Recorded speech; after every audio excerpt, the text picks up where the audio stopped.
잘 보셨어요? 화면이 끊기고 그래서 좀 상태가 안 좋아서 죄송스럽게 생각합니다. 저는 주제 강의 두 번째를 맡은 전주 신흥중학교 도덕을 가르치고 있는 신병준이라고 합니다. 여러분 만나서 반갑습니다.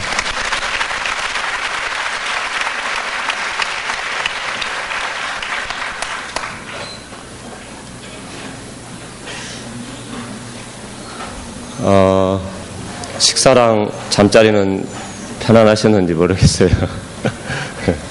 저도 어제 1시 가까이 바닥에서 잤는데요. 그래도 잠이 잘 오고 편안한 밤이 되었습니다. 여러 가지 불편한 점이 많으실 텐데 정말 함께 잘 해주셔서 감사하게 생각합니다. 저는 어제 선생님들을 맞이하면서 한 여선생님을 만나게 되었습니다. 포천정고에 근무하시고 음악을 가르치시는 이은영 선생님이셨습니다.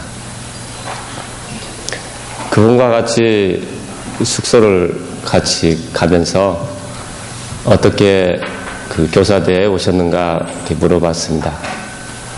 그랬더니 좋은 교사 전화를 통해서 참석하게 되었다고 이렇게 말씀을 해주셨습니다. 아마 선생님들께서 이곳에 오신 그런 사연들은 아마 각자 이은영 선생님처럼 다양하고 또 여러 가지 사연들이 많아서 아마 선택식 강의 자료지처럼 다 그 사연을 기록하면은 그 한 권은 아마 넉넉하게 될 것 같습니다. 우리 함께 이 같이 기독교사로서 함께 나눈다는 것, 정말 그 만남을 이룬다는 것이 참 소중하다고 생각합니다. 저는 오늘 하나님께서 저를 사랑한 이야기, 또 제가 하나님의 사랑을 받고 아이들과 함께 사랑을 나눈 이야기, 그 이야기를 같이 나누고 싶습니다. 제가 고린도전서 15장 10절을 읽어드리겠습니다.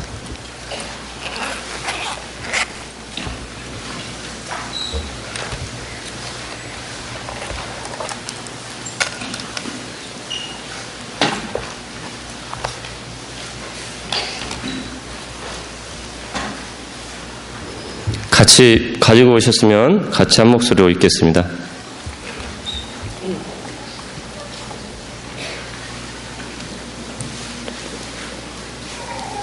(15장 10절입니다) 시작. 그러나 나의 다 된 것은 하나님의 은혜로 된 것이니 내게 주신 그의 은혜가 헛되지 아니하여 내가 모든 사도보다 더 많이 수고하였으나 내가 아니요 오직 나의 함께 하신 하나님의 은혜로라. 아멘. 저는 이 말씀을 참 좋아하고 또 어려울 때나 슬플 때나 기쁠 때나 이 말씀을 많이 묵상하고 또 오늘 아침에도 묵상하고 그랬습니다. 어제 하정부 목사님께서 말씀을 해주셨듯이 정말 우리가 또 저 자신이 이 자리에 함께 한다는 것은 하나님의 은혜, 기독교사로 설 수 있다는 것은 하나님의 은혜라 생각합니다. 하나님의 은혜를 미래지향적이 아니고 과거지향적으로 나를 어떻게 인도하셨는가, 사랑하셨는가. 하나님은 이스라엘 백성들에게 그런 이야기를 많이 해주시죠. 나는 너희들을 정말 사랑했었다. 너희들을 출애굽시키고 적과 구르는 땅으로 인도하셔. 이런 이야기를 많이 들려주죠. 그러니까 우리가 은혜를 기억한다는 것은 미래지향적인 것이 아니라 과거에 나를 인도하신 그 하나님의 그 사랑을 늘 기억한다는 것. 또 우리 선생님들은 많이 이야기하죠. 그 첫사랑을 기억한다는 것. 그렇죠? 네, 첫사랑을 기억한다. 이런 것이 아닌가 생각이 됩니다. 저는 오늘 그 주제 강의 주제가 아이들은 나의 꿈입니다. 라는 제목으로 같이 말씀을 나누고 싶습니다. 저는 A4 용지로 한 40여 장 가까이 정리를 해왔는데 다 이야기를 할 수가 없을 것 같아요. 할 수 없는 부분들은 이 내용도 아마 다 이야기를 못할 것 같고요. 제가 학급 운영 자료집을 펴냈습니다. CD하고 그 북테이블에 가시면 만나볼 수 있습니다. 제가 하지 못한 이야기들은 그곳에서 만나봤으면 좋겠습니다. 그리고 원고를 작성하는 것은 그 시간을 어떻게 잘 맞출 수 있을까? 그 원고 없이 이야기하다 보면은 다른 말을 하게 되고 그 시간을 끌게 되고 그러지 않습니까? 그래서 저는 아주 철저히 원고를 준비하고 서지 않으면 않습니다. 그래서 제가 또 말주변도 별로 없고요. 그렇습니다. 사람들은 저마다 아름다운 선물을 받고 살아갑니다.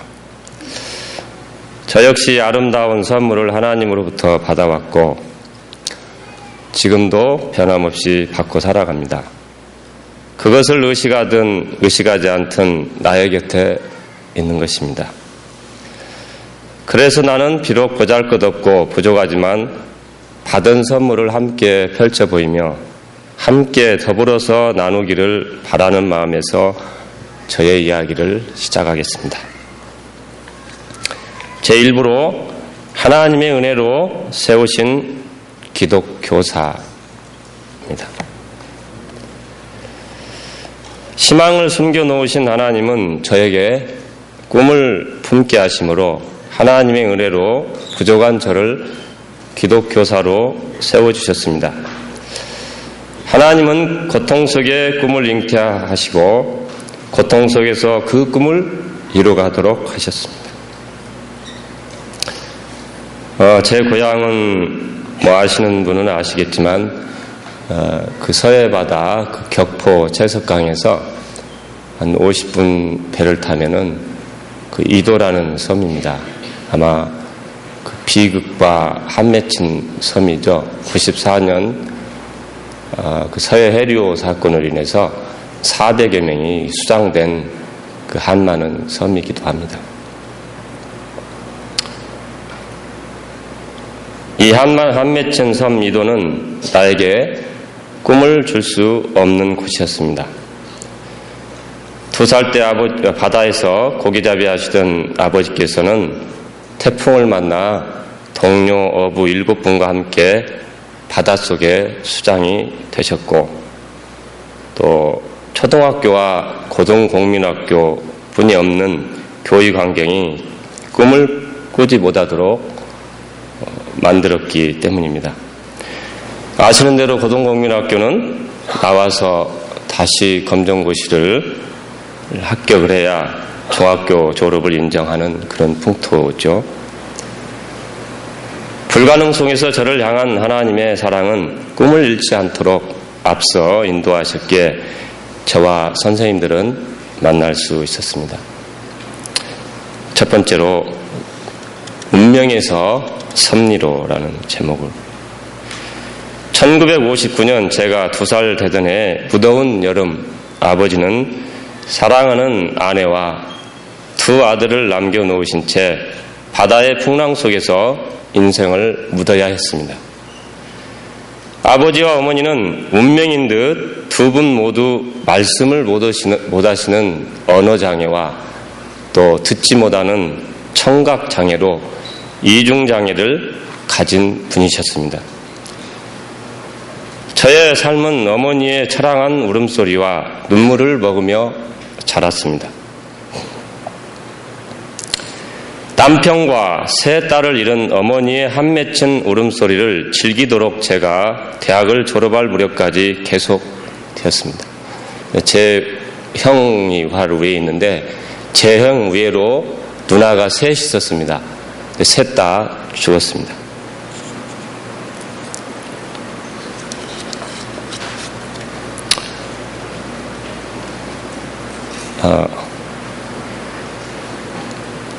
저의 아픔과 고통은 빨리 찾아왔습니다.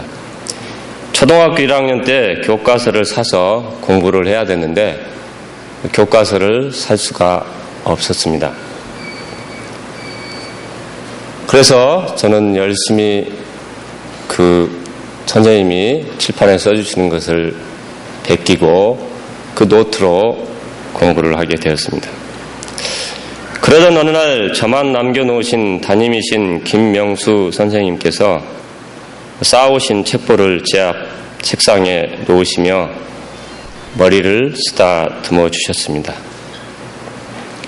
그것은 교과서였습니다. 용기를 내고 희망을 잃지 말라는 그런 부탁을 해 주셨습니다.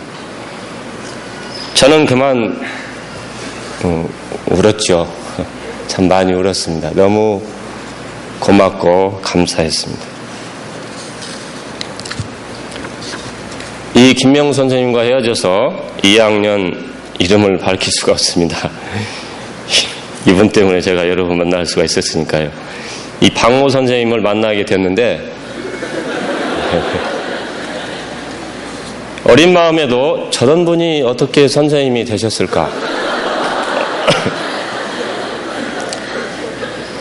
수업 시간에 지나가는 엿장수를 불러 엿을 사잡수시기도 하고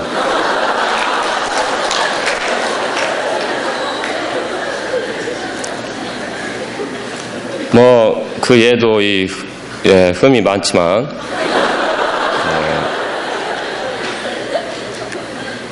언행도 아름답지 못한 모습을 여러 번 목격을 한 적이 있었기 때문에 더욱 그렇습니다. 지금은 육성예비다 또 학교 운영지원비다고 말하지만 제가 그때 다닐 때는 기성예비라는 그 명목이 있었습니다. 기성예비 120원을 내지 못한 저를 종례 시간에 불러내어 온갖 인격적 모욕을 주었습니다. 너같이 기성예비를 내지 못한 놈은 학교 다닐 자격이 없어. 내일부터 기성예비를 가져오지 않으면 교실로 들어오지 말라고 호통을 쳤습니다. 이것보다 더한 인격 모독적인 행위를 화장실에 다녀오라고 하면서 저한테 퍼부었습니다. 저는 친구들 앞에서 온갖 수모와 비오듯 쏟아지는 눈물을 흘리면서 이런 꿈을 꾸게 되었습니다. 나 같은 아이들의 눈물을 닦아주는 훌륭한 교사, 아이들의 아픈 마음을 싸매주는 좋은 교사,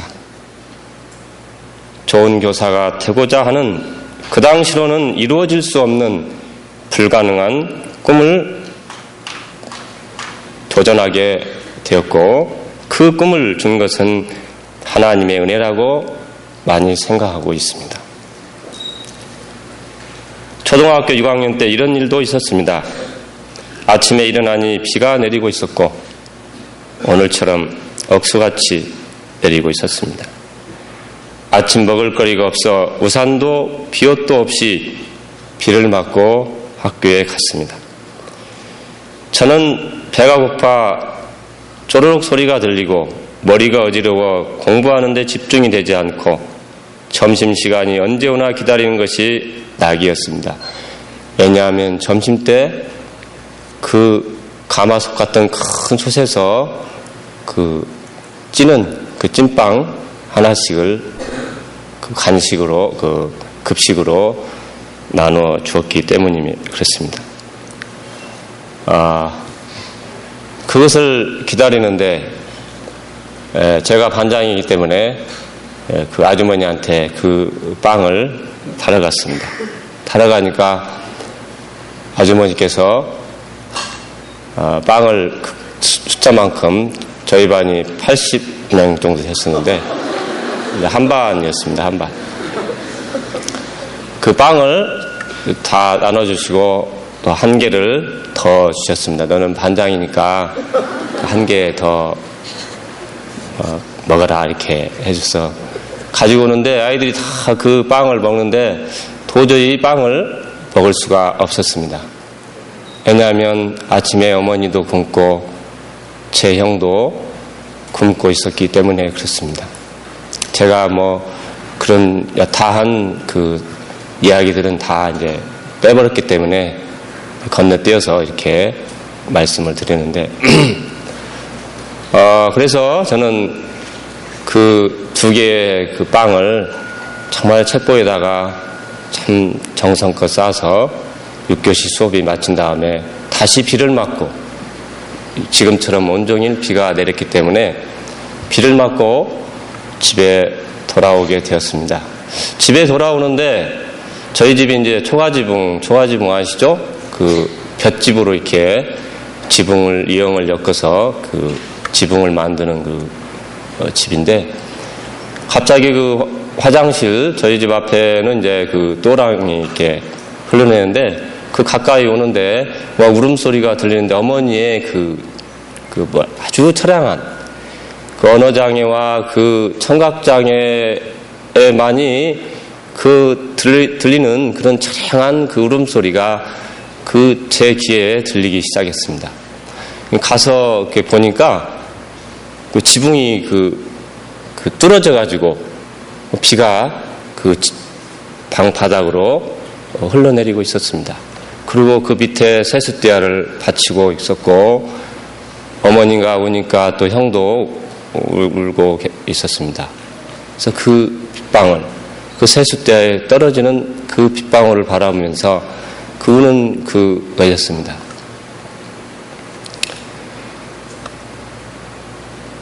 저는 그 어머니와 형과 그 젖은 빵을 두 개를 앞에 놓고 젖은 빵을 먹으며 얼싸안고 울음을 터뜨릴 수밖에 없었습니다.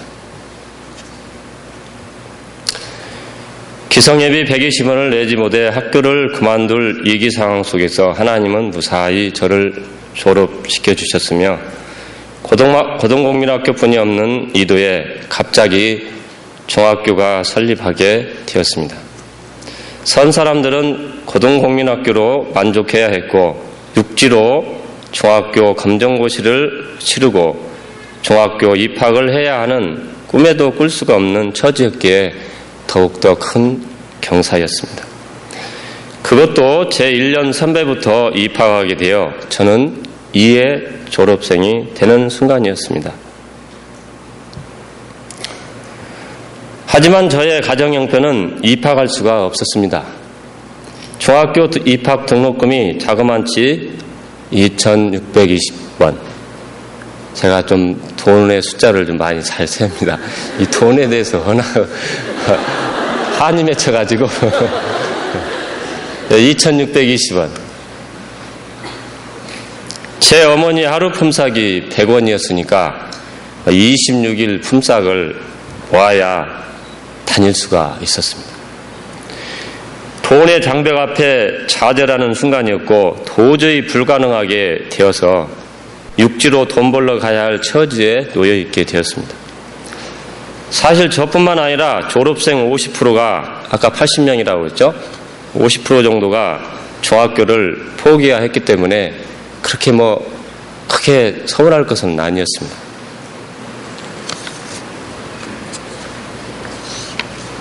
그러나 하나님은 초등학교 2학년 그 눈물을 흘리면서 저에게 꿈을 꾸게 하신 그 좋은 교사, 그 꿈은 6학년 때 제 마음 가운데 살아있었기 때문에 참 고통이 있었습니다.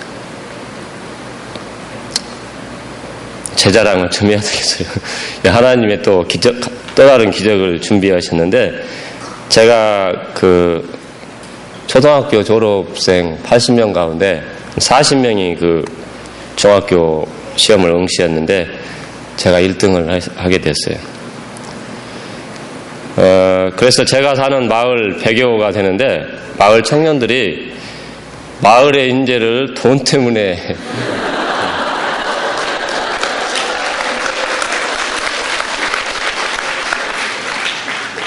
방치하면 되겠느냐고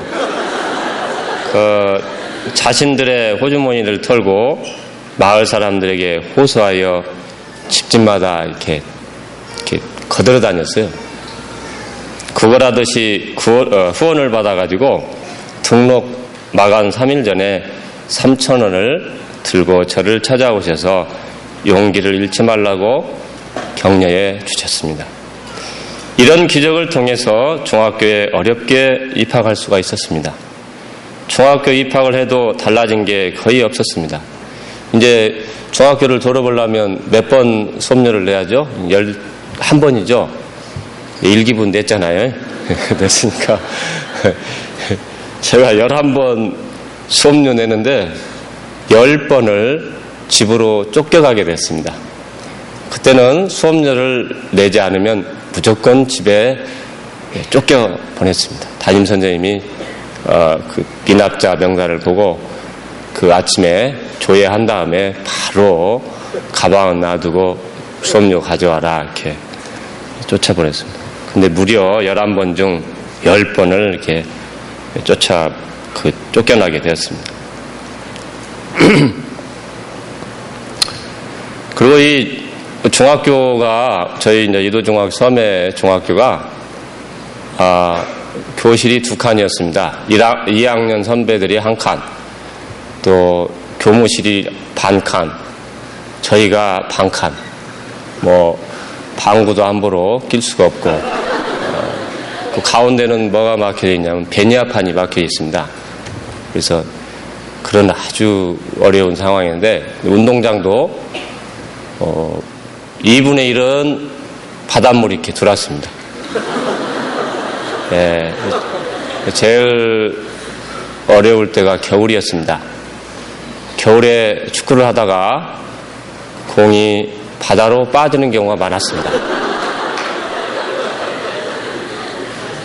그러면은 정말 체육 선생님이 무섭더군요. 예, 바로 그 자리에서 팬티만 입고 그 바다를 헤엄쳐서 다 헤엄은 잘 치니까요. 3살, 4살 때부터 바다에 가서 노니까 그 헤엄은 문제가 아닌데 춥잖아요. 12월 달에, 2월 달에. 그때도 갔다 와야 돼. 그래서 저희는 2년 동안 오전 수업만 하고 오후 수업은 항상 노가다. 그 땅을 파고 그 언덕에서 흙을 파서 리어카에다 실어가지고 그 간척 사업. 네, 간척 사업.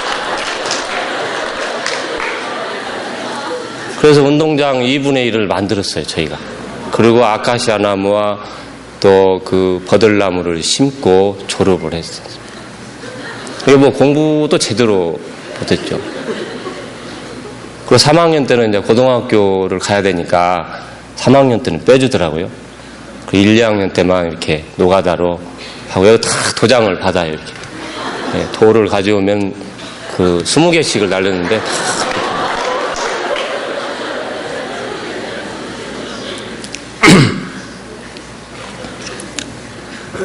하나님은 이런 가운데 물질을 가장 필요한 절박한 상황 속에서 채워주셔서 무사히 중학교를 졸업할 수가 있었습니다. 중학 3년간 그래도 버틸 수 있었던 것은 초등학교 6학년 겨울방학 때 1년 선배의 전도로 교회에 출석하여 신앙심을 키울 수 있었던 것이 절망 속에서 이겨낼 수 있었던 힘이 되었습니다. 형의 핍박도 많았지만 핍박 중에 하나가 왜 공부 안 하고 교회 가는가 해가지고 성경을 마당에다 던지고 또 그 가방을 부엌에다가 불 때는 부엌에다가 태워버린다고 이렇게 했는데도 저를 막을 수가 없었습니다. 제가 의지하고 제 눈물을 닦아주시는 분은 예수님 뿐이었습니다. 제 삶의 역정 때문인지 이런 찬송을 참 좋아했습니다. 405장 나 같은 죄인 살리신, 338장 천부여 의지 없어서, 82장 나의 기쁨 나의 소망 되시며를 참 좋아하고 때로는 눈물을 흘리며 부르고 기도할 때 위로가 되기도 하고 힘이 되어주셨습니다. 어머니와 대화가 잘 되지 않기 때문에 혼자 생각하고 일기를 통해 대화를 나누기도 하고, 저는 염소를 좋아하는데 아침 저녁으로 저의 친구가 되어 주었습니다. 중학교 3학년 여름방학 때는 고등학교에 입학하기 위해 학교 신축 공사장에서 일당 500원을 받고 공사 잡부로 일하기도 했지만 고등학교 입학은 참으로 어려운 일이었습니다. 그래서 중학교를 졸업한 지 이틀 만에 저는 정읍령에서 호남선 비둘기호를 타고 형이 있는 태릉 선수촌 입구 그 한동약품 근처 공사장에 찾아갔습니다. 그러나 형은 추운 겨울에 일거리가 없어서 놀고 계셨고, 우리는 거처를 봉천동으로 옮겨 임시 막사에서 참 생활했습니다.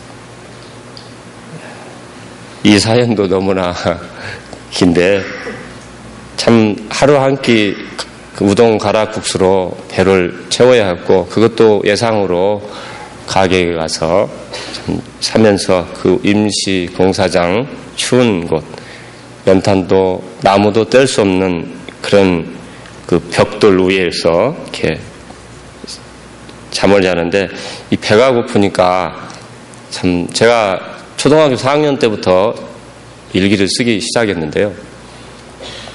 그때도 일기를 쓰는데 그 일기장을 보니까 12시간 한 50분씩 잤더라고요. 그 배가 고프니까 참 잠이 많이 오더라고요.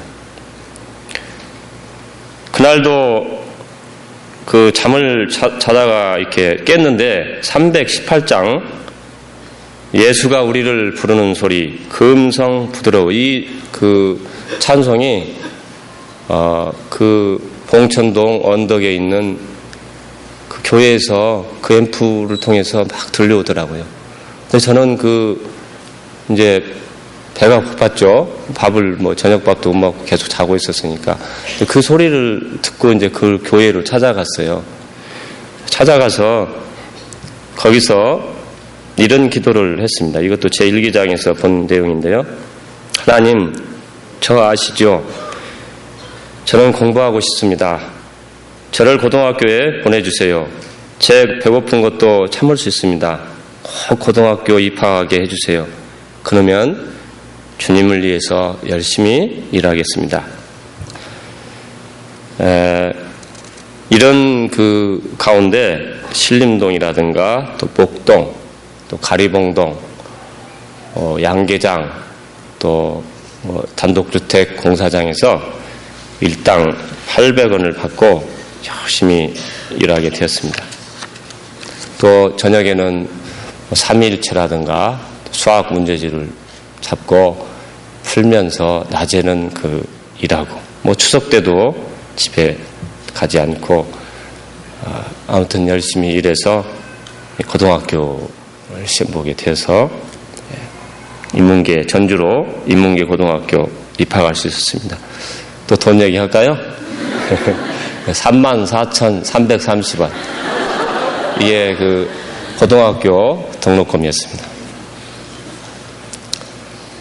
근데 이제 학교는 입학을 했는데 아는 사람 통해서 하숙까지 정해서 하숙 생활을 했는데 하숙비를 3개월 동안 내지를 못했습니다. 내지 못해가지고 하숙집 주인이 저를 이렇게 다 옷, 가방, 책 다 놓고 하숙비 가져올 때까지 이렇게 못 준다고 저를 쫓아내더라고요. 다행히 저녁밥은 먹이고 쫓아내더라고요. 그래서 이제 밥을 먹고 쫓아나는데 전주 농고 다니는 하숙집 아들이 담놈으로 가방하고 이렇게 체각으로 이렇게 해가지고 저한테 이렇게 넘겨주더라고요. 어디 가서 돈을 구할 수 있어야죠. 서울, 인천, 사촌 형님 집에 가서 부탁을 해봤지만 차비나 하라고 하지 더 많은 액수의 돈은 주지 않았습니다. 다시 돌아와서 친구 하숙집을 걸려서 하루 걸려서 자기도 하고 또 자취하는 친구 집에서 며칠 지내기도 하고 결국은 최종적으로 학교 교실에서 자게 되었습니다. 종례를 마치고 집으로 돌아갈 때 교실 창문 여러분 옛날 다닌 분들 아시죠? 이렇게 돌리는 거 그거 이렇게 빼고 넣었다가 이렇게 그걸 열어놓고 나갔다가 학교 도서관에서 공부를 11시까지 하다가 참 배도 고프죠. 별로 먹을 수도 없었고 그래서 이제 축직하시는 선생님이 불을 다 끄고 이제 주무실 때쯤 되면 이제 제가 창문을 열고 들어가서 제가 1학년 6반이었는데 그 교실에 가서 잠을 자고 그 생활을 한 2주 정도 또 교문 앞에는 이 하숙집 아저씨가 다 그 보초를 서고 계세요. 그 교문 밖으로 나갈 수가 다 담장으로 둘러차 있는데 나갈 수도 없고 그런 아주 절박한 상황이었습니다. 근데 왜 그때 제 그 마음 가운데 포기할 수 있었을 텐데 왜 포기라는 이 단어는 저한테 없었는가? 참 지금 생각하면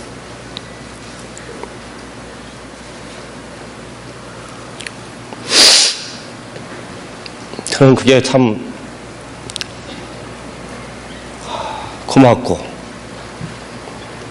감사했습니다. 그래서 제가 제일 좋아하는 말이 무엇인지 아십니까? 아이들에게 늘 저하고 헤어질 때나 어려울 때 아이들에게 해주는 말이 있습니다. 발음도 좋지 않지만 never give up. 포기하지 마라.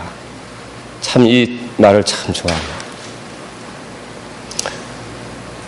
제 마음 가운데 이 포기라는 단어를 잊게 하시고 알지 못하게 하신 하나님의 은혜를 저는 늘 감사하게 생각합니다.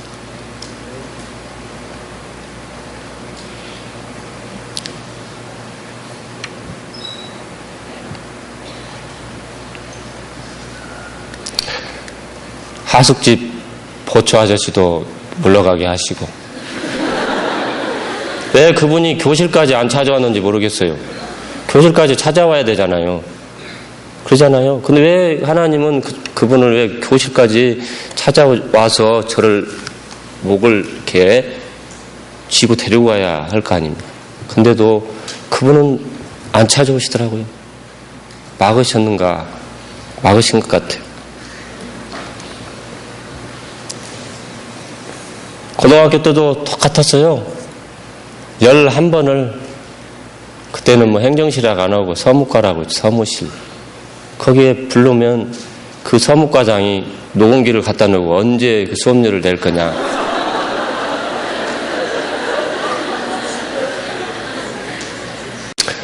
이렇게 해서요. 이런 후에 2,000원짜리 그 자취방을 얻어가지고 2,000원이었습니다. 수도도 없고 아무것도 없었어요. 밖에 가서 물도 길어와서 이렇게 밥을 해야 됐습니다. 그게 2,000원짜리였어요. 전주에서. 네. 그렇게 밥을 해서 먹으면서 자취생활을 시작하게 되고 자취생활은 대학 4학년 졸업할 때까지 거의 7, 8년 동안 계속하게 되었습니다. 두 번째로 기독교사로 세우신 하나님. 저는 졸업 후에 돈이 없어서 다시 대학을 입학할 수 없었습니다. 1년간의 재수 생활을 거쳐서 1979년 3월 전북대학교 사범대학 인문계열에 입학할 수가 있었습니다. 그러나 등록금이 모자랐습니다.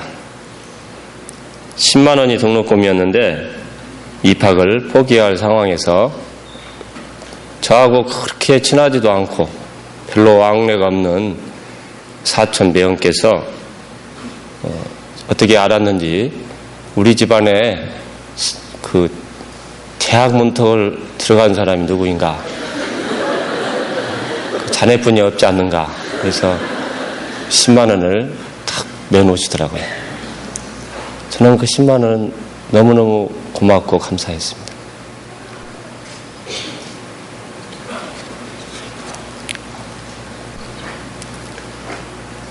또 등록금이 마련됐는데 다시 잠잘 곳이 없어요. 그래서 그 잠잘 곳은 어떻게 알게 된 그 고등학교 선배를 통해서 선교단체, 지금은 이제 그때는 SBF였는데 지금은 ESF로 이렇게 반해된 그 대학생 한국 대학 기독대학인의 그 단체 사무실에서 생활하게 되었습니다. 책상이 있고요. 그 위에다가 다 터진 이불을 깔고 그 위에서 자고, 때로는 그 반찬이 없어서 소금을 찍어 먹으면서 밥을 넘겼어도 저한테는 너무너무 행복하고, 저는 그 가장 행복했을 때를 기억한다면 그때가 아니었는가 생각합니다. 정말 아침에 일어나서 밥을 그래도 먹고 8시 시작하는, 학생회와 시작하는 캠퍼스 예배에 가서 정말 일용할 양식 하나님 말씀을 같이 예배드리고 공부하고 또 그 간사님들하고 성경을 공부하는 그 재미가 너무너무 참 좋았습니다.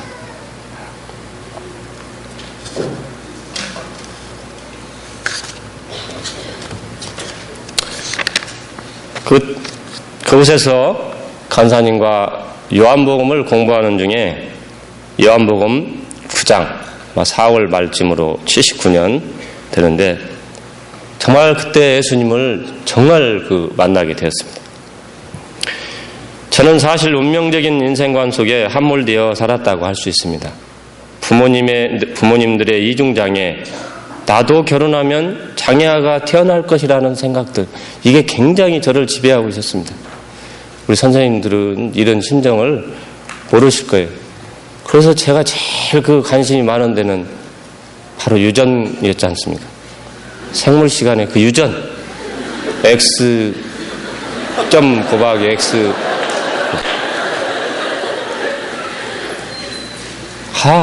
이렇게 하면 생명이 태어난다. 그럼 나도 그 인자가 지금 잠재적으로 내 안에 있어서 그렇지, 다른 여성과 여자와 결혼하면 아마 제 2대에서는 그것이 아마 양성 반응을 할 것이다. 그런 생각, 이런 생각을 저를 지배하게 됐어요. 가난과 고통의 숙명적인 어려움들, 다 제가 이야기하면 3박 4일 이야기할 수 있을 것 같아요. 해도 다 모자라지만 아무튼 그런 많은 사연들, 이런 생각을 하면서 저는 철저히 운명적인 그런 가치관, 사고방식 속에 찌들어 있었습니다. 그런데 요한복음 9장을 통해 이런 운명적인 사고방식과 아픈 상처들이 치유되는 역사가 일어났습니다. 예수께서 지나가시다가 날 때부터 소경된 사람을 보신지라 주의 제자들이 주께 물어 말씀드리기를, 선생님, 이 사람이 소경으로 태어난 것은 누가 죄를 지은 것이니까? 이 사람이니까 아니면 그의 부모니까? 라고 하니 예수께서 대답하시기를, 이 사람이나 그의 부모가 죄를 지은 것이 아니고 오직 그 사람 안에서 하나님의 일들을 나타내고자 하심이라. 바로 이게 하나님의 섭리였습니다.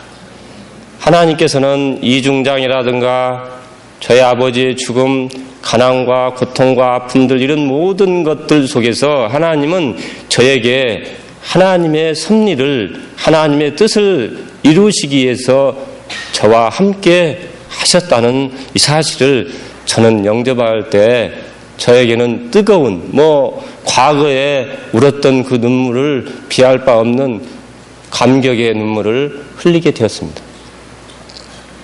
제가 진짜 그 운명적인 삶에서 다시 하나님의 섭리와 은혜로서 다시 태어나게 된 것입니다. 이런 후에 대학 생활을 사범대 교육학과를 통해서 공부하는 동안에 저는 2학년 때부터 정말 후배들을 성경을 가르치고 다른 캠퍼스 전도를 하고 이런 가운데서 또 그 후배들을 신방이라고 하죠. 가정방문.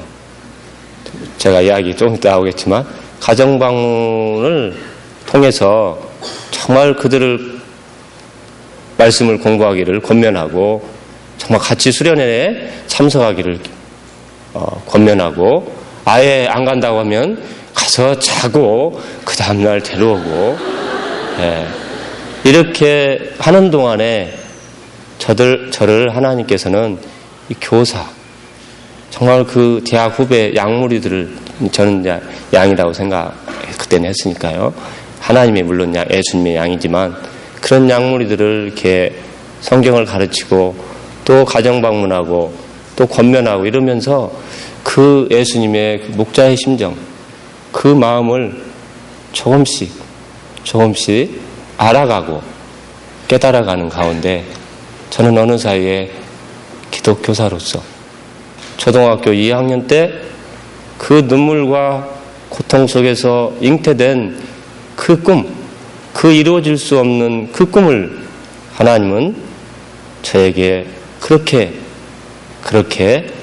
하나님의 섭리 가운데서 이루어 가시고 보여주시고 역사하는 것을 저는 볼 수가 있었습니다.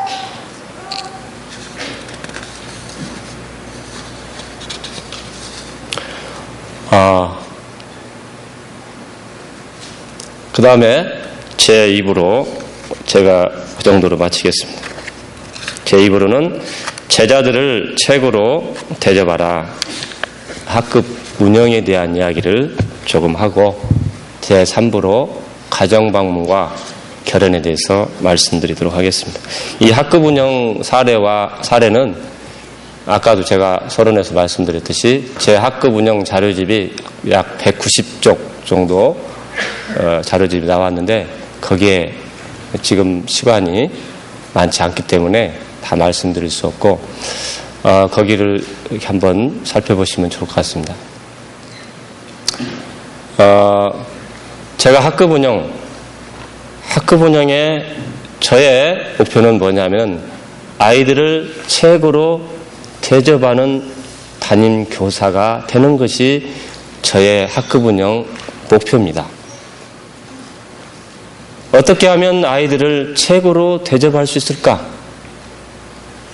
이것이 저의 목표고 기도 제목이라고 말할 수 있습니다. 아마 우리 선생님들이 다 가지각색으로 학급 운영의 목표가 있을 건데 저의 목표는 아이들을 어떻게 하면 최고로 대접할 것인가? 하나님께서 예수님께서 나를 대접해 주셨듯이 나도 아이들을 어떻게 하면 최고로 대접할 수 있을까? 이걸 가지고 기도하고 이걸 가지고 기도하고 있다. 학급 운영 다 말할 수 없지만 그래서 제가 제일 처음에 학급 운영을 시작하게 된 것은 1983년에 제가 3월 1일자로 해남 송지중학교라는 곳에 발령을 받았었고 또 군대를 갔다 와서 85년 8월 22일 진도 군내중학교라는 공립학교에 발령을 받았습니다. 그래서 제가 실질적으로 이 학급 운영에 대해서 학급 운영을 하게 된 것은 85년 8월 22일 이후부터였습니다. 그래서 아이들을 어떻게 하면 대접할 수 있을까? 그런 생각과 기도 속에서 아이들을 대접해 주는 것 중에 하나가 생일잔치를 좀 해봤으면 좋겠다. 그래서 이 생일잔치를 생각한 후에 제가 한 달에 한 번씩 전주에 있는 제가 아까 그 4년 동안 활동했던 그 선교단체에 그 모임과 예배를 한 번씩 이제 진도에서 강주까지 한 3시간 넘게 차를 타고 또 강주에서 전주까지 이렇게 차를 타고 와서 예배드리고 가는 길에 막차로 가는 길에 강주에서 케이크를 사가지고 그 진도까지 가게 되었어요. 그래서 그 9월 말쯤 됐을 것 같아요. 9월 말에 그 아이들에게 월요일 날 이런 이야기를 했어요. 선생님이 오늘 매달 생일잔치를 하고 싶은데 그 생일잔치 여러분들 생일 축하하고 싶은데 선생님이 기도해도 되겠느냐고 이렇게 물어봤어요. 그런데 아이들이 기도해 주세요 그러더라고요. 그래서 생일 든 4명 아이들을 데려서 불러가지고 케이크를 자르게 하고 또 촛불을 이렇게 입으로 불어서 끄게 하고 같이 이제 제가 아이들 손잡고 함께 기도하는 것, 이것이 제가 기독교사로서 처음으로 학급 운영 첫 출발을 한 사건이라고 말할 수 있습니다. 아이들이 너무나 진지하고요, 참 정말 고마워하고요. 이런 정말 그러니까 참 자신감이 있더라고요. 그 두 번째로 한 것이 가정방문이 있었는데, 저희 학교는 가정방문을 일주일 합니다. 오전 수업하고 오후는 가정방문을 이렇게 하도록. 진도 전체가 그랬는지 저희 학교만 그렇게 전통적으로 이렇게 그 교장 선생님이 하셨는지는 모르겠어요. 그 가정방문을 하도록 하는데 어떤 학부형이 그 10,000원을 찔러주더라고요. 제 호주머니에. 제가 촌지를 처음 받아봤는데 찔러주면서 제가 이제 막 떨어뜨렸더니 저하고 인연을 끊습니다. 그래서 이 10,000원을 그대로 받아가지고 제가 42,000원을 보태서 창비문고 52권, 저희 반이 52명이었기 때문에 52권 1,000원씩 이렇게 사가지고 어떻게 하면 또 그것도 아이들을 또 대접할까? 대접한 것이 또 아이들을 또 힘들게 하는 것인지 모르겠지만 하여튼 제 마음 가운데는 그래서 뒤에다가 이렇게 게시판 아래다가 그 못을 52개를 다 받아가지고 거기다가 책을 놓고 자율학습 시간이라든가 때로 이렇게 점심시간에 이런 때를 이용해서 이렇게 책을 독서 활동을 하도록. 거기 이제 그게 잘 이루어지니까 그 다음에 이제 7월쯤 돼가지고 7월이란다. 12월 가까이 돼가지고 선생님이 예수님을 믿는 사람인데 정말 여러분들을 정말 사랑하기 때문에 성경을 가르치고 싶다. 그러니까 성경을 공부할 사람 있는가 물어봤더니 7명이 성경을 공부하고 싶대요. 그래서 누가복음을 그 12월 또 제가 일찍 오는 그런 시간들을 통해서 쭉 이렇게 공부하게 된 것이 제 제 학급 운영의 첫 번째, 두 번째, 세 번째.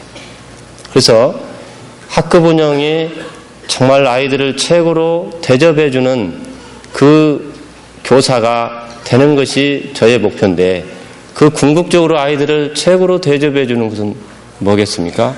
바로 예수 그리스도, 내가 만난 그분을 이 아이들도 만나게 해주고 또 영접하게 해주고 그들도 정말 예수님을 닮아 나와 같은 그런 그 사람으로 서게 만드는, 저보다 더 훌륭하게 서도록 만들어주는 그 일이 아이들을 향한 저의 최고의 사랑의 표현이라고 말할 수 있겠죠. 우리 선생님들도 마찬가지라고 생각이 됩니다. 그래서 아이들을 어떻게 하면 궁극적으로는 그거죠. 아이들을 최고로 대접해 주는 가운데서 꼬린 지점은 바로 예수님을 영접하도록 하는 것, 이것이죠. 그 프로그램을 향해서 하나씩 학급 운영을 펼쳐가는 것이죠. 아이들을 저희 집으로 초대해서, 제가 아이들을 초대한 지 87년 5월 5일 날 제가 결혼을 하게 됐는데요. 87년 5월 5일 이후부터 지금까지 제가 담임을 15번을 했는데, 정말 그 담임하는 동안 아이들 저희 집으로 초대해서 그 아이들에게 정말 그 왜 초대했는가? 그것은 물론 아이들에게 같이 밥 먹고 놀려고 한 것은 아니에요. 궁극적으로는 메시지가 있습니다. 메시지. 아이들에게 어떻게 성경을 공부하는 아이들도 숫자가 제한도 있고 다 할 수 없잖아요. 공립학교에서. 그렇기 때문에 저희 집으로 초대해서 그 아이들에게 성경을 정말 이야기하고 또 기도하고 그래서 예수님을 소개하는데 정말 이 가정 초대를 시작하게 된 것이죠. 그래서 아이들에게 정말 그 복음을 전할 수 있는 어떻게 하면은 내가 아이들을 책으로 제접하고 초대하면서도 정말 복음을 증거할 수 있을까? 이것이 사실은 제 밑바탕에 깔려 있는 것이죠. 사실 아까 가정방문도 나왔지만은 가정방문도 최종적인 목적은 아이들에게 복음을, 예수님을 만날 수 있는 어떤 그 접촉점을 만들어주는 계기를 마련하는 것이죠. 이런 그 가정, 아이들을 책으로 대접하는 것 가운데 가정에 초대하기도 하고 같이 목욕하기도 하고 또 같이 먹으면서 아이들 청소를 잘한다. 또 뭐 주번 활동을 잘한다. 또 같이 수수감사 준비를 한다. 또 연극 연습을 한다. 봉사 활동을 잘한다 할 때 같이 정말 튀김집에서 같이 먹으면서 그 가운데 같이 기도하고 그러면서 아이들과 함께 하는 것. 이런 것들이 이제 제가 아이들을 책으로 대접하는 그런 그 삶의 모습으로서 그 교실 현장 속에서 교실 밖에서 할 수 있는 것들을 함께 나누어가는 것, 이런 것이라고 생각이 됩니다.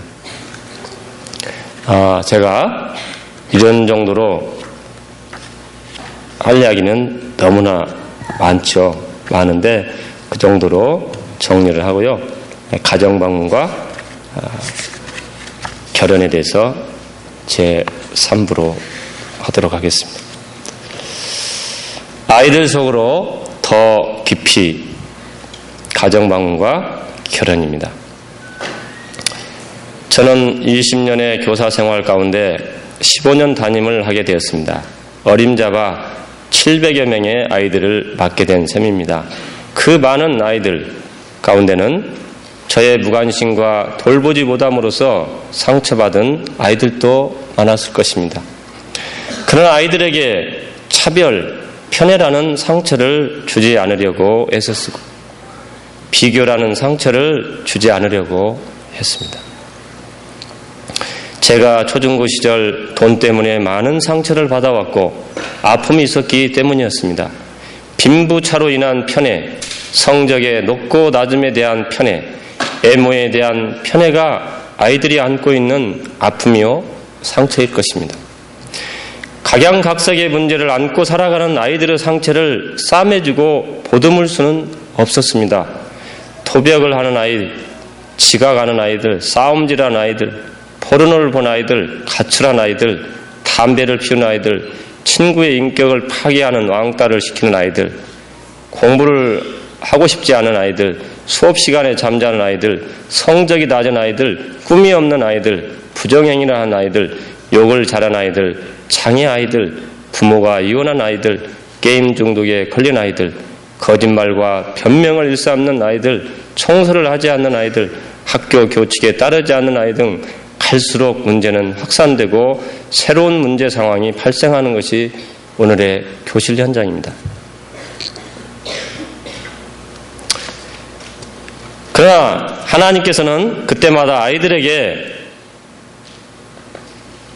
문제를 그때그때 해결하는 지혜를 주셨고 성령님께서는 특히 화난 저의 마음을 달래주셨습니다. 화를 내면 문제가 해결되었다 하더라도 후유증이 있었고 진정한 해결이 아니었습니다.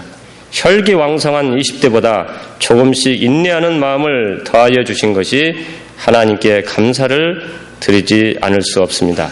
이런 아이들에게 일어날 수 있는 수많은 문제점들을 해결하는데 가정방문과 결혼만큼 좋은 해결 방안은 없었습니다. 저는 역시 앞서서 이야기했지만 학급 운영에 있어서 또 먹거리 대화라든가 가정 초대라든가 조금 여러 가지 아이들을 최고로 대접하기 위해서 여러 가지 모양으로 함께 했던 것들이 많이 있고 좋은 인간관계를 맺게 되는 이런 그 해결책도 있었지만 가정방문과 결혼만한 좋은 치료약은 아직 발견하지 못했습니다. 가정방문과 결혼은 기독교사 연합 차원 캠페인 운동이 2001년부터 시작되었지만 앞으로 우리가 교단을 떠나게 되는 그 순간까지 지속적으로 해나가야 할 학급 운영이요, 생활지도요, 인간관계라고 생각합니다. 저는 가정방문과 결혼은 예수님과 사도들로부터 시작됐다고 생각합니다. 저는 이제 이 가정방문을 근원이 어디 있을까 생각을 해봤어요. 그랬더니 누가복음 19장에 1절에서 10절까지 뭔 사건 아시죠? 삭개오 사건 아시잖아요. 네? 삭개오. 뽕나무에 있는 삭개오를 보시고 뭐라고 말씀하셨죠? 예수께서 그곳에 이르시자 그를 쳐다보시고 그에게 말씀하시기를 삭개오야 속히 내려오라. 오늘은 내가 너의 집에서 묵으리라고 하시니 그가 서둘러 내려와서 기쁨으로 주를 영접하더라. 그 외에도 아주 예수님은 수시로 가정방문을 하신 것 같아요. 네, 수시로. 마리아와 나사로와 마르다 집에 결연을 맺은 것 같아요. 네, 저는 그렇게 생각하는데 결연도 맺으시고 그래서 가끔 오셔서 돌봐주시고 대접도 받으시고 그래서 가정방문은 우리가 시작한 거 아니죠. 예수님이 먼저 시작하셨습니다.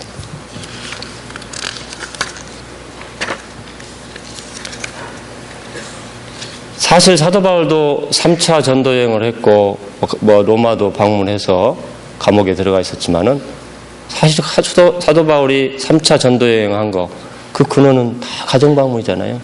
해당을 방문하고 가정 방문해서 세웠잖아요. 루디아 자주장사 옥감장수 집에도 방문해서 정말 이 빌립보 교회를 개척하시고 있잖아요. 아이들은 누군가가 찾아와 따뜻한 예의 손길을 펼쳐주기를 고대하고 있는 것 같습니다. 요즘은 해가 갈수록 상처받고 살아가는 아이들이 많으며 어른들도 마찬가지입니다. 이런 환경 속에서 아이들 곁으로 다가갈 수 있는 길은 없을까?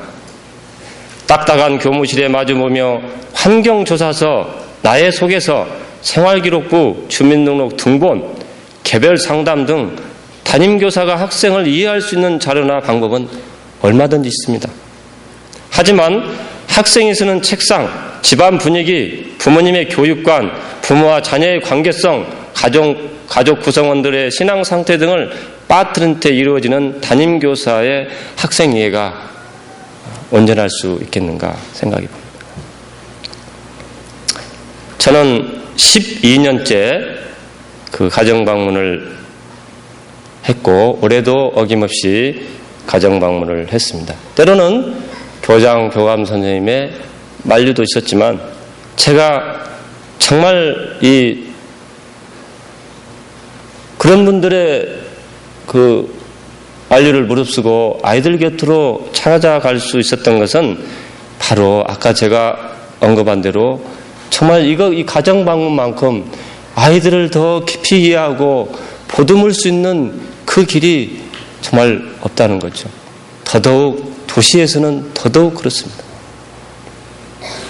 아이들 곁으로 진정으로 다가가서 그들과 진솔한 대화를 나누고 학부모와 무릎을 맞대고 자녀의 좋은 성장을 위해 마음을 터놓고 이야기할 수 있는 그 기회, 이것이 바로 가정방문이 주는 정말 엄청난 축복이었습니다.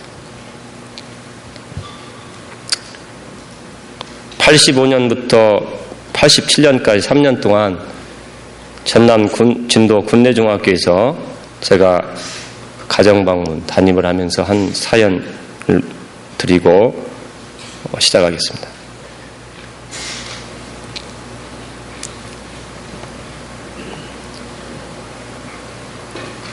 아이들을 방문하면서 저는 많이 울었습니다.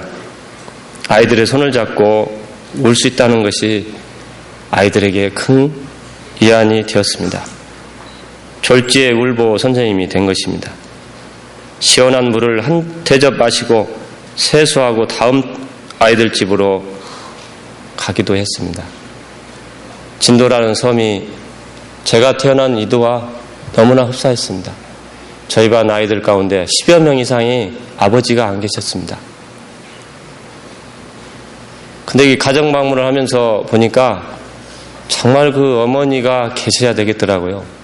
아버지만 계신 그 아이들 집을 가봤는데 너무 참 더 삭막하고요. 더 쓰라린 아픔을 저한테 주더라고요. 참 어머니, 여기에 계신 이렇게 많은 어머니들 있지 않습니까? 참 아버지는 거의 못 미치는 것 같아요. 솔직하게 인정하면. 청소가 되어 있는 것이 엉망이고요. 보니까 그냥 너무 그냥 아파요. 그래도 어머니, 저도 어머니가 있어서 이렇게 여러분 만났잖아요. 어머니, 제 어머니가 80이신데, 어머니, 지금도 자존심하라 하시는 어머니, 그런 어머니 모습. 아이들 집을 방문하고 대문을 나서면서 저는 여러 날 울보가 되어 힘없이 돌아왔습니다. 강로와 순심이가 제가 전도에서 만난 가정방문 다 했지만 한 150명 정도 했지만 가장 남는 아이 중에 하나가 이 강로라는 아이하고 그 순심이라는 아이인데요. 강로라는 아이는 저하고 비슷하더라고요. 4살 때 아버지가 돌아가시고 5살 때 어머니가 전남 영암으로 영암 아시죠? 월출산 거기로 재혼을 하셨어요. 그리고 자기 큰 집에서 생활을 하게 됐습니다. 큰아버지가 큰어머니가 좀 잘 말을 안 들으면은 목을 개를 만났을 때 이야기하는 소리 목을 막 잡아다가 마당 가정방문 해보니까 마당에 우물이 있더라고요. 그래서 큰아빠 큰엄마가 안 계신 동안에 와서 모노드라마를 하더라고요. 여기다가 목을 재고 막 그 우물 속에다가 빠지려고 했다. 자, 그런 누나하고 같이 사는데 그렇게 살아가고 다 큰 집 식구들은 여행 가고 또 과학에서 뭐 맛있는 거 사다가 다 먹고 있는데 둘은 주지 않는 거예요. 그래서 이 아이가 생긴 것이 도벽입니다. 도벽. 신출귀몰한 도벽. 저는 이런 도벽도 처음 만났어요.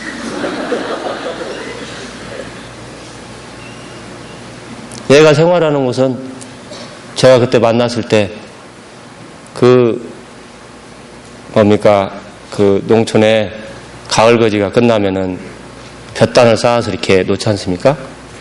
그 속에 뚫고 그 속에서 자고 그 속에서 라면을 이렇게 그 생라면을 부숴서 이렇게 먹고 있었어요. 제가 주로 그리 가정방문을 많이 갔어요.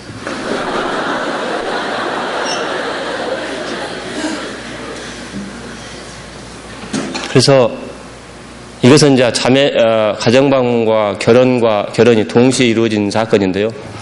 그래서 큰아버지, 큰아빠를 찾아갔어요, 제가. 자, 이 강로를 정말 제가 맡을 테니까 제가 하숙비 주고 제 하숙집에서 같이 잠자고 지낼 테니까 좀 강로를 저한테 주십시오. 그랬더니 선생님, 가는 안 됩니다. 선생님이 너무 몰라도 순진하군요. 그러더라고요. 뭐 순진하고 자시고 하여튼 주십시오. 제가 한번 데리고 있어 보겠습니다. 그랬더니 그래요. 콧방구를 힘끼면서 한번 잘해보세요. 그러더라고요. 그래서 걔를 이제 데려왔네요. 제 하숙집에 같이. 그랬더니 냄새가 막, 나는데, 그 볕땅 속에, 그 속에서, 농 가운데서 여러 밤을 지냈으니 목욕도 안 하고요. 예, 그래서 이제 제가 이제 하숙집 연탄불에다가 목욕물 대서 그 아이를 딱 그 안에다 넣어놓고,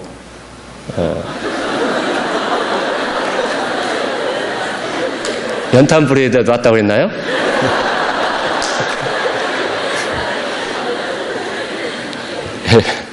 큰일 났겠어요. 예, 목욕물을 대가지고 큰 다라 있잖아요. 고무다래. 자주색인가요? 의자색 가을. 그런 다라에다가 이제 넣어서 2시간 동안 불 켰어요.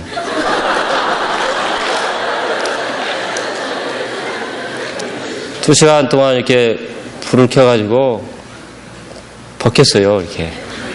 예, 그 타올로 벗기는데, 웃는데, 입을 이빨을 하얗게, 얼굴은 검은 데다가, 하얗게 때를 벗겼는데 그렇게 기분은 좋더라고요. 이렇게, 이만한 때들이 나오는데, 예, 저도 참 때가 많거든요. 예, 정말 때가 많아요. 때가 많은데 저는 애들하고 1년에 몇 차례 목욕 가거든요. 같이. 예. 저하고 만나면 목욕 가야 돼요. 왜냐하면 저를 때를 벗겨줘야 되니까. 그래서 제가 아이들도 이제 때를 벗겨주고, 한 15명 벗겨주면 애들이 처음에는 부끄러워가지고 앞을 가리고 다니다가 제가 벗겨주면 아이들도 와서 저를 이제 벗겨주고 그러는데, 하여튼 벗겼어요. 벗기니까 사람 마음이 있잖아요. 때가 아주 잘 나오면 기분이 좋은 거.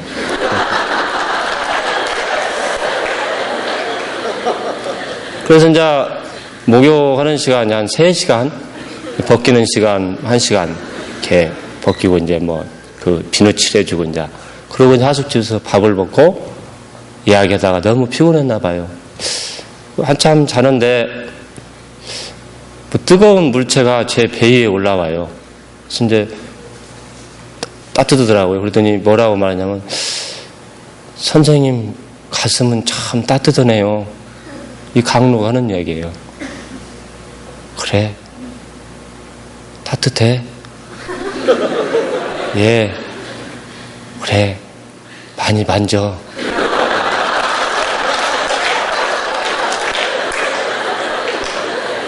그래서 저는 그걸 통해서 이 아이가 얼마나 사랑에 굶주려 있는지, 정말 부모님도 다 떠나고 할머니, 큰엄마, 큰아빠 밑에서 온갖 핍박과 서름을 받고 도벽을 했다고 이 집 저 집 가게에서 쫓기고 볏집 쪽에 생활하다가 이제 만나서 정말 따뜻한 가슴을 만져보지 못한 그런 이 강로. 그래서 저는 이제 그 아이와 함께 같이 하숙집에서 밥 먹고 같이 출근하고 같이 놀아주고 같이 교회 가고 그랬어요. 그럼에도 불구하고 어제 그럼에도 불구하고 많이 나왔죠? 그럼에도 불구하고 이 아이가 제 양복 호주머니에 5만 원을 훔쳐가지고 다시 도망갔어요. 그 도벽이라는 게 이렇게 즐기더라고요. 그리고 다시 데려왔어요. 찾아왔어요.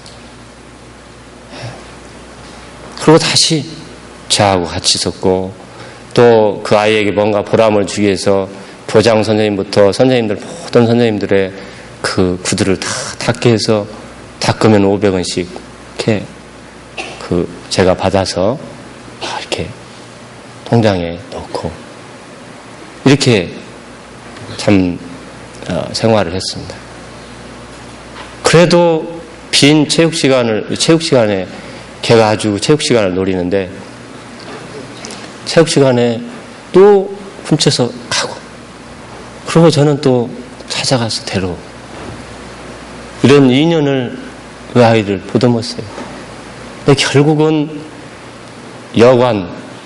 여관에서 여관집을 들어가서 털다가 결국 현장에서 잡혀가지고 그리고 강주 소년원에 수감됐어요. 그리고 그곳에서 노노는 크리스마스 캐롤이 울려 퍼지는 그때 편지를 써서 저한테 보내줬는데 나가는 아이 편에 보내줬기 때문에 2개월 만에 2월 달에 저한테 돌아왔습니다. 그때는 그 애가 인천 소년원으로 가게 된다고 그런 사연이 적혀 있습니다. 제가 잘 모르는데 인천 소년원은 아마 기술을 가르쳐주는 소년원으로 이렇게 제 기억에 알고 있었습니다. 이 아이 정말 제가 난생 처음 정말 가슴 뛰면서 사랑했던 아이, 이 김광로, 이 아이를 잊을 수가 없습니다. 모르겠어요. 결과론적으로 보면은 실패했는지도 모르죠. 주님은 저는 그 결과를 보지 않으신다고 생각합니다.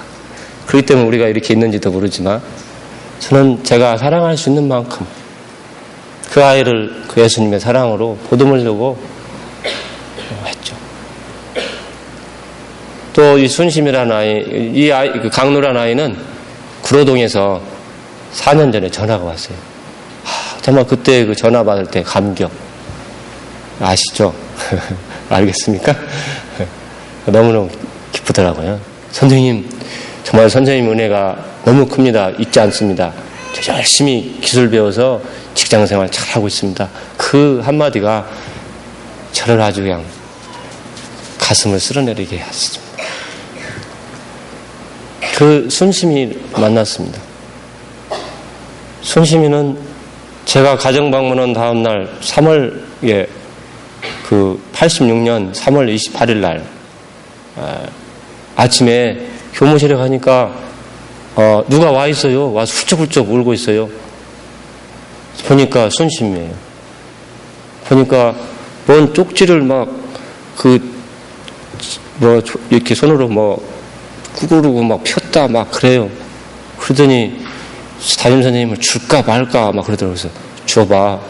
그랬더니 딱 펴보니까 선생님 저 학교 못 다니게 됐어요. 그 사연이 적혀 있더라고요. 그 사연인즉슨 진짜 엄마가 암으로 돌아가시고 새엄마 첫 번째 엄마도 암으로 돌아가시고 두 번째 엄마도 암으로 돌아가시고 새엄마 세 번째 새엄마인데 그 세 번째 엄마가 암으로 돌아가시게 됐다. 그래서 제 동생들을 돌봐야 된다는 기막힌 사연이었습니다.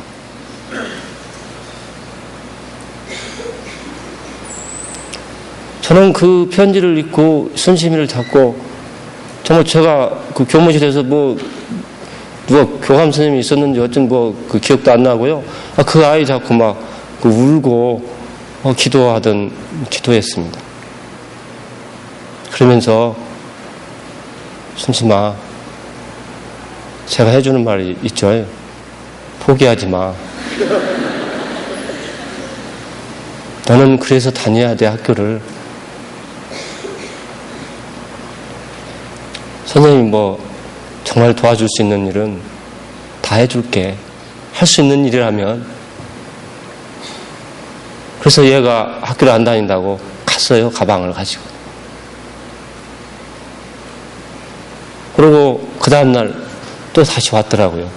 선생님, 제가 잘못했어요. 제가 열심히 다닐게요. 그래서 그 아이를 돌보고 같이 함께 기도하고 친구들에 의하면 이제는 결혼해서 두 엄마가 됐다는 이 순심의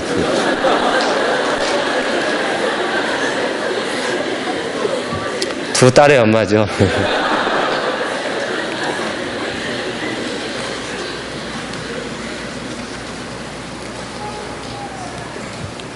제가 87년 9월 1일자로 목포상구로 가게 되었고 목포상구에서 6개월 있다가 88년 3월 1일자로 전주 신흥중학교에 오게 되었습니다. 오게 돼서 그 만난 아이 중에 한두 명 소개하고 마무리를 지을까 합니다.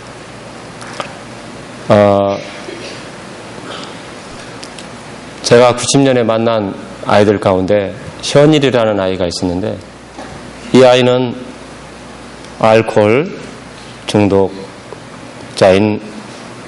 아버지가 있었습니다. 이 아이는 엄마가 돌아가셨고, 이 알코올 중독자였기 때문에 새엄마하고 결혼하면, 결혼 아니죠, 그냥 같이 동거하게 되면은 한 달 만에 집을 나가는 아이였습니다. 나가는 엄마가 집에서 가출을 그냥 가시는 거죠. 이제 끝났죠.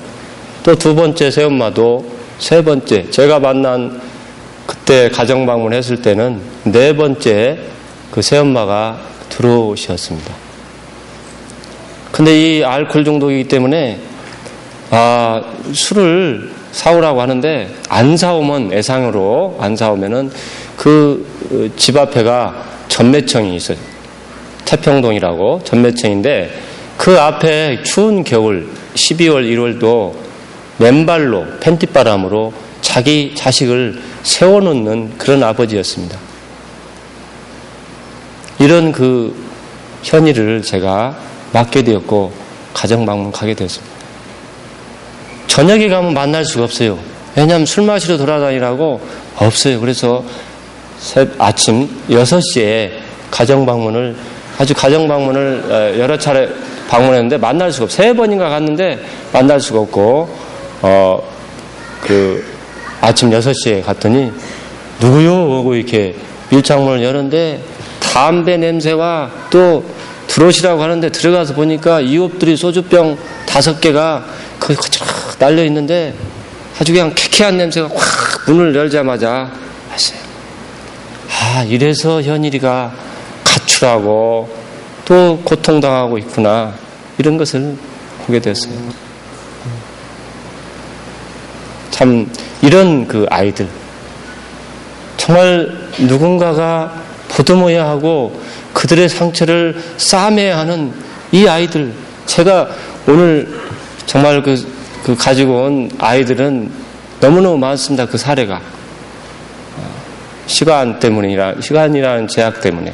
이런 것도 역시 이제 자료집에 소개도 되고 그랬었는데, 이런 것 때문에 정말 아이들을 제가 찾아갈 수가 밖에 없는 그런 거였어요.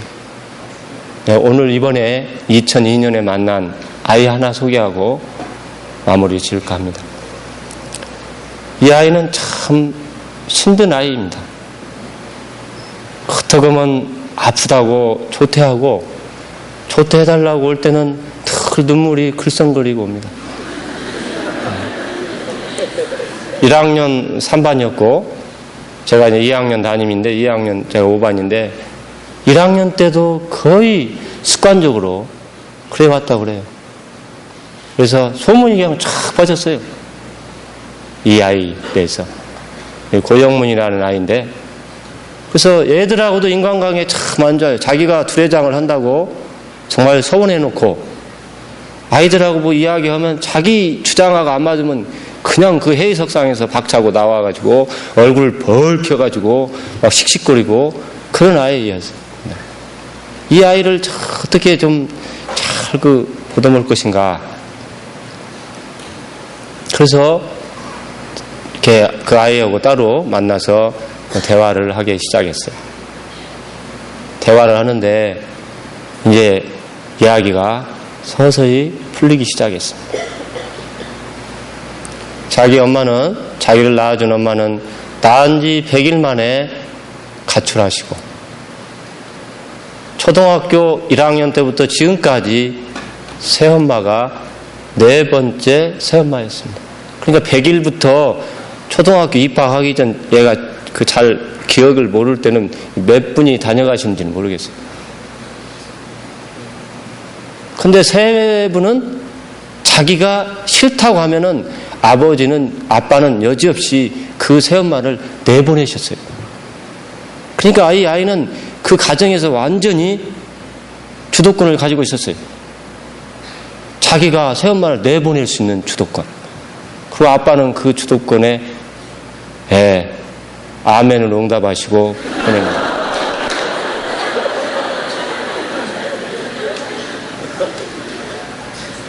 그래서 철저히 자기중심.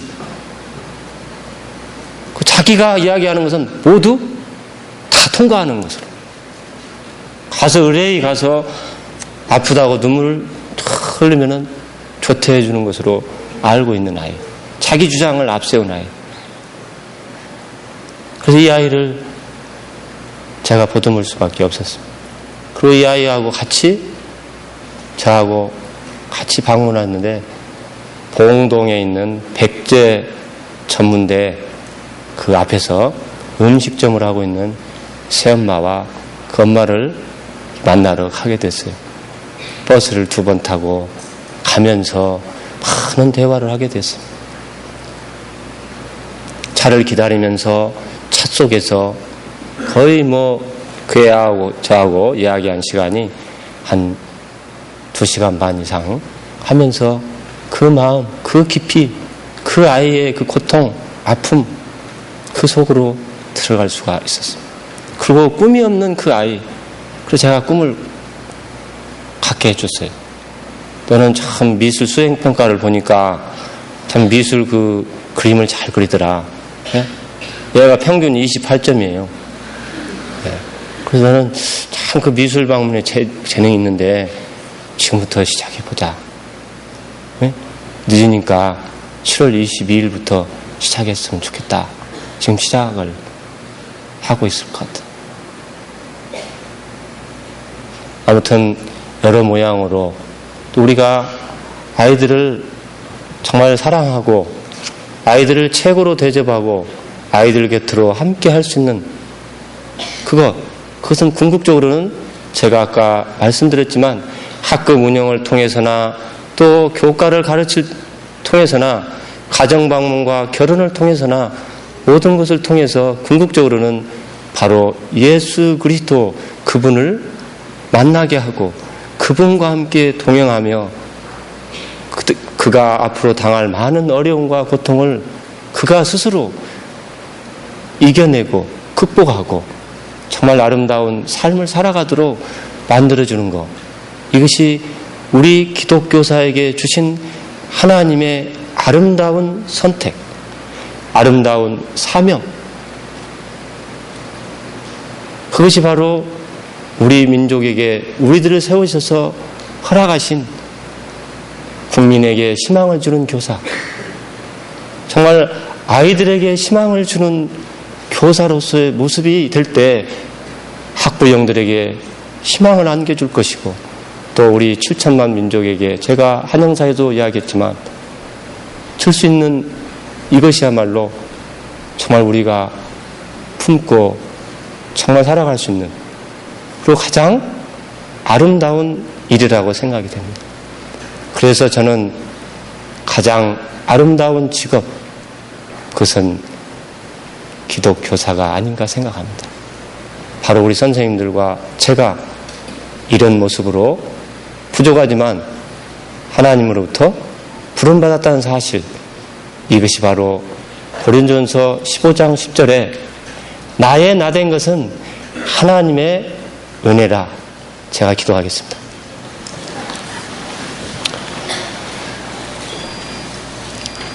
참 좋으신 하나님 아버지, 저희들을 너무너무 사랑하시는 하나님 아버지, 저희들의 과거를 되돌아보는 시간이 되기를 원합니다. 저희들의 과거를 쭉 드라마로 아버지 하나님 영상으로 다시 필름을 다시 되돌려서 보니까 너무너무 하나님의 사랑이 컸고 너무너무 하나님의 사랑이 섬세했고 하나님께서 저희들을 너무너무 오래 참으시고 주님의 십자가의 보혈의 피를 통해서 피 한 방울 다 남김없이 쏟으시면서까지 저희들을 사랑하신 그 하나님의 사랑 이야기가 우리 여기 모인 1300여 우리 선생님들 가운데 책을 한 권을 쓰고도 남을 그 아름다운 하나님의 사랑의 이야기가 담겨 있을 줄 믿습니다. 그 마음 속에, 심령 속에 표현하지 않았지만 이 자리에 나와서 부족한 저처럼 이야기는 안 했지만 다 안고 있고 그 하나님께서 섬세하게 돌봐주셨음을 이 시간 고백합니다. 이제는 하나님의 이 사랑을 받았으니까 이제는 이 하나님의 사랑이 필요한 아이들 속으로 들어가기를 원합니다. 하나님 겉모습을 보기를 원하지 않습니다. 하나님 성적으로, 외모로, 가정 형편으로 이렇게 참 훑어보듯이 아이들을 살펴보지 않기를 원합니다. 아이들의 그 고통과 아픔과 눈물을 헤아릴 수 있기를 간절히 기도하고 원합니다. 하나님 아버지, 저희들은 너무너무 아이들의 속을 몰랐습니다. 아이들 속으로 깊이 들어가지 않으려고 오히려 몸부림치고 회피했는지도 모릅니다. 부담스러워서 그랬는지도 모르겠습니다. 이제는 아이들 속으로 들어가기를 원합니다. 하나님의 사랑이 갈급한 아이들, 하나님의 사랑을 보듬을 수 있는 아이들 곁으로 들어가서 그들을 품고 보듬고 기도하고 예수님을 소개하고 격려하고 위로하고 꿈을 심어주고 희망을 심어주는, 국민에게 희망을 주는 교사가 되기를 간절히 소원하며 예수님의 이름으로 기도드렸습니다. 아멘. 네, 죄송합니다.